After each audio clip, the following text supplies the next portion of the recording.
Joining me now to discuss this is Fiona Simpson, member for Maroochydore and Shadow Minister for Finance, Better Regulation and Integrity in Government. Fiona, thank you very much for joining me. Thank you. Are you concerned about the transparency arrangements that are in place for the organising of the Games? Thanks, Amanda. Yes, and obviously people want to know that if there's going to be an event like the Olympics that has been committed to, that it's in the public interest, that it's being done in their interest, and that there is legacy infrastructure that serves all of Queenslanders. But what we've seen with this government is they've broken their promise about transparency and independence, and they've broken their promise already with a number of projects they've suddenly announced without any evidence as to why they picked them and why they had that particular price tag. Does this reflect a pattern or is it a one-off? It's very much in the DNA of this Labor government. And look, it's disappointing that this government started off promising to be transparent and accountable. But the pattern has well and truly been entrenched. You only have to look at Transport Minister Bailey. You only have to look at how hard it was to get the information out of the government about the blowout in the trains and the costs and who knew what when. More than $2.4 billion. That's a tertiary hospital. So it's a pattern. And what we see happening, though, is that other projects that should happen for the interests of all Queenslanders get destroyed in the black hole of incompetence and budget blowouts. Why do you think that the government has this perception that it will be well placed to deliver infrastructure on time and on budget for the Olympics, given it doesn't seem to be able to do that in the ordinary course of government? No, they certainly can't do the on time and on budget. There's unfortunately a litany, and I wish there wasn't. Yeah. Sure that there is a string now of billions of dollars, blowouts on be it rail, be it other projects and roads. But I think it's more about controlling the narrative rather than controlling the projects. There are so many infrastructure projects we need throughout Queensland, and the dollars aren't infinite. They need to be spent well. This is more about them picking hero projects rather than championing all of Queensland and making sure those dollars are spent in their interests.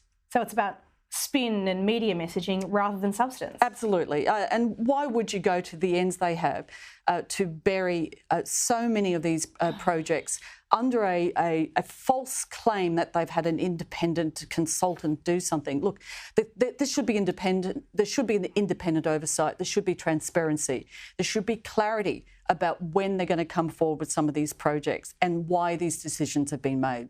You're the Shadow Minister responsible for matters of integrity. What needs to change here? What would the LNP do differently? Well, firstly, David Christoffoli committed to having a minister who was responsible for integrity in government.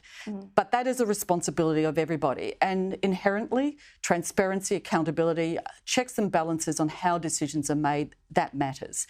Ensuring that you drive matters for the public interest and not for the political interest. We've seen a record number of scandals just in recent times with the chaos and crisis of this government. And they've really squandered the opportunity in government to do so much good by being abusive of decision-making, by picking projects where they've been no transparency and then having huge cost blowouts that really are costing all of Queenslanders. Look, I've got no particular beef with the consulting firms, and appropriately applied, they've got a lot of expertise. But does their overuse undermine the capability and attractiveness of both the public service in its ability to do its job, but as an attractive career? Yes, and you need a public service that is empowered and excellent in what they do to be able to speak truth to power, to provide independent advice.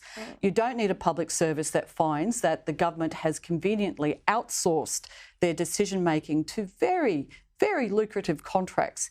But mind you, you start to look at the number of DGs that have moved in and out of some of these big consultancies. I think that you need to have a public service that knows that they're not going to get done over because the government's going to put something out to a very lucrative contract. And a lot of the public servants are the ones who are actually pulling together the figures and then finding that their views are being ignored. It's time to have the public sector properly able to make decisions and advise government, but you also want to ensure that there's integrity in the decision making, and that is released, that it's not hidden, that it's clear why decisions are made, because integrity matters inherently, but it matters to ensure that people get good decisions in their interest. And it's interesting in this case, the recommendation for it to be dealt with as a matter externally, as a matter of best practice Olympic organisation, is almost a suggestion that it should be outside of the public service. And yet, so often this government wants to use the public service only for political control rather than as a organisation of depth and talent to be developed so that it can serve efficiently in the public interest. Where's the right balance between how much should be dealt with in the independent agency framework and how much should be dealt with in-house?